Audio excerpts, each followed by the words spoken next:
ceramics artists. I want to show you how to reclaim your clay at home. Reclaim refers to recycling clay that is no longer usable. So if you have clay that is just a little bit too dry or some scrap clay from trimming, etc., all that clay can be recycled and reused. For the purpose of this video, we are actually going to combine clay bodies to make one larger clay body. So your red stoneware, your white stoneware, your porcelain, all of that can be combined into one reclaim bin, and we will be mixing it today. What you should have for this task is a container that you can use as your makeshift reclaim bin.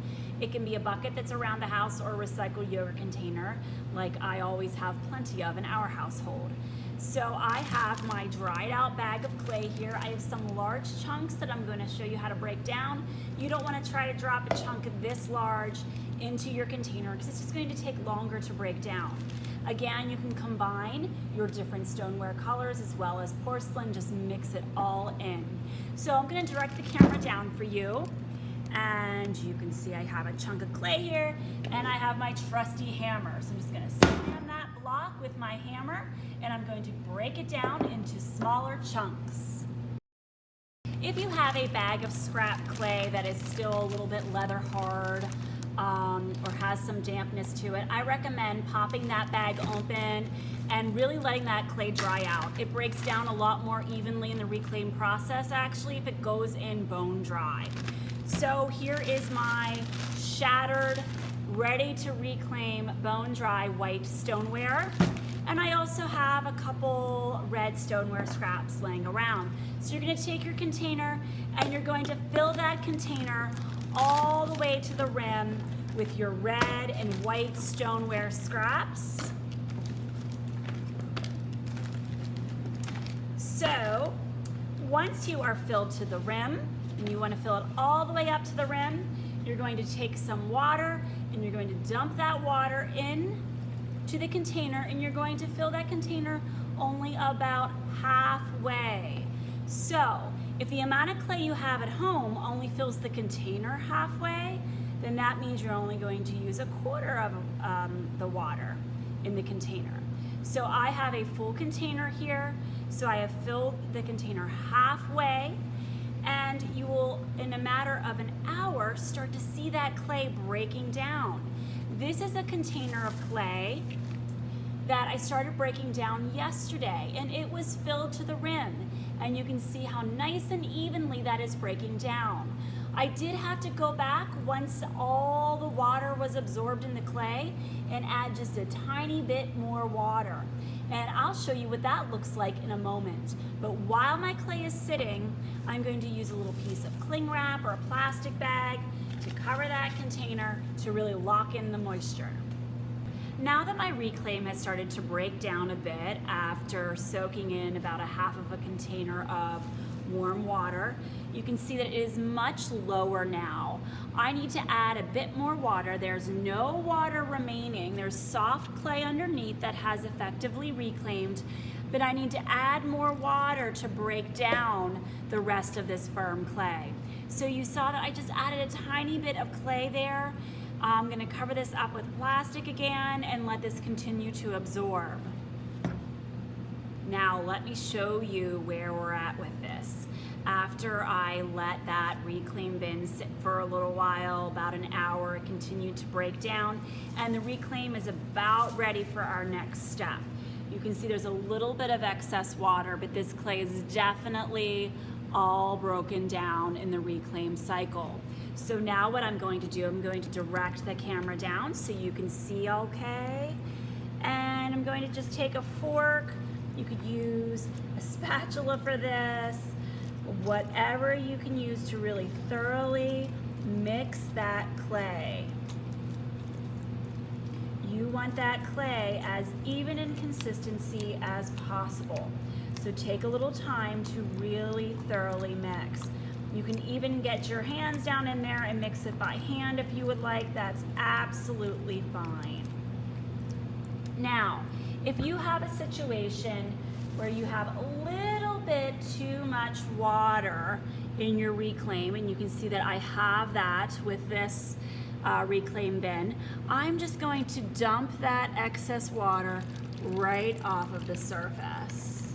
You can see that the water is now out and my reclaim remains. So then you can do the very same thing, take a fork, spatula, whatever the case may be, and really thoroughly mix that clay. Consistency is important. In other words, you don't want any hard spots in that reclaim. Now, this reclaim is a lot softer than this reclaim, so I'm not going to lay them out on the canvas together to stiffen. Do one at a time if you have more than one reclaim bin. Now, the supplies you're going to need for this next step include a porous surface such as a work board or a piece of plywood, and then you're going to fold up your canvas so you have a nice thick piece of canvas. You're then going to dig your hands in there and begin laying out this clay for stiffening.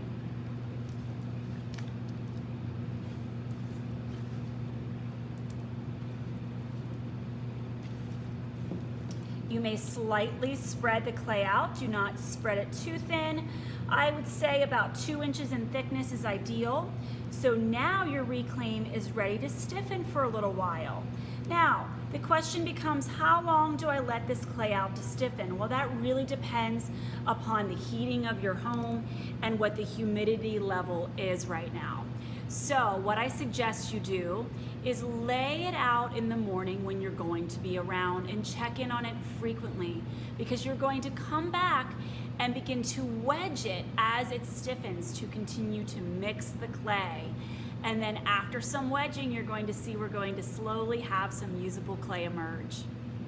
So I have allowed this reclaimed clay to lay out on the canvas that again has a work board underneath the surface to begin to stiffen, and it was sitting out for about 18 hours. It took a little bit longer than I expected because the humidity is kind of high in the studio, so it's really going to be dependent upon the humidity level and the space where it's stiffening.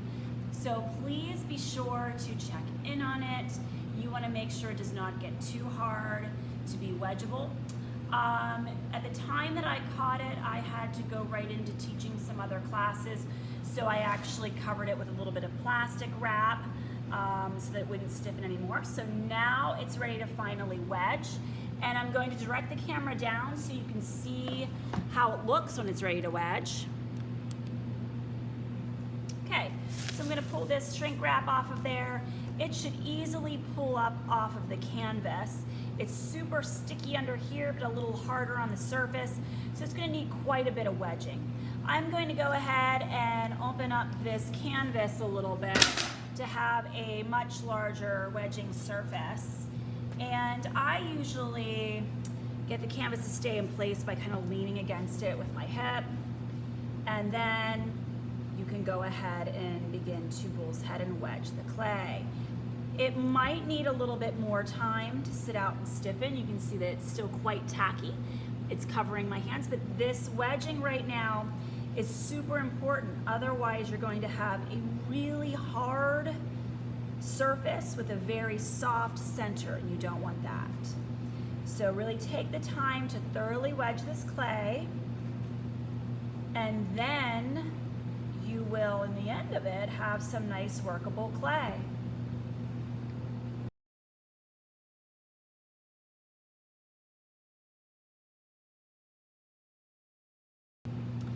You can tell that you're finished wedging when it's not super tacky on the surface.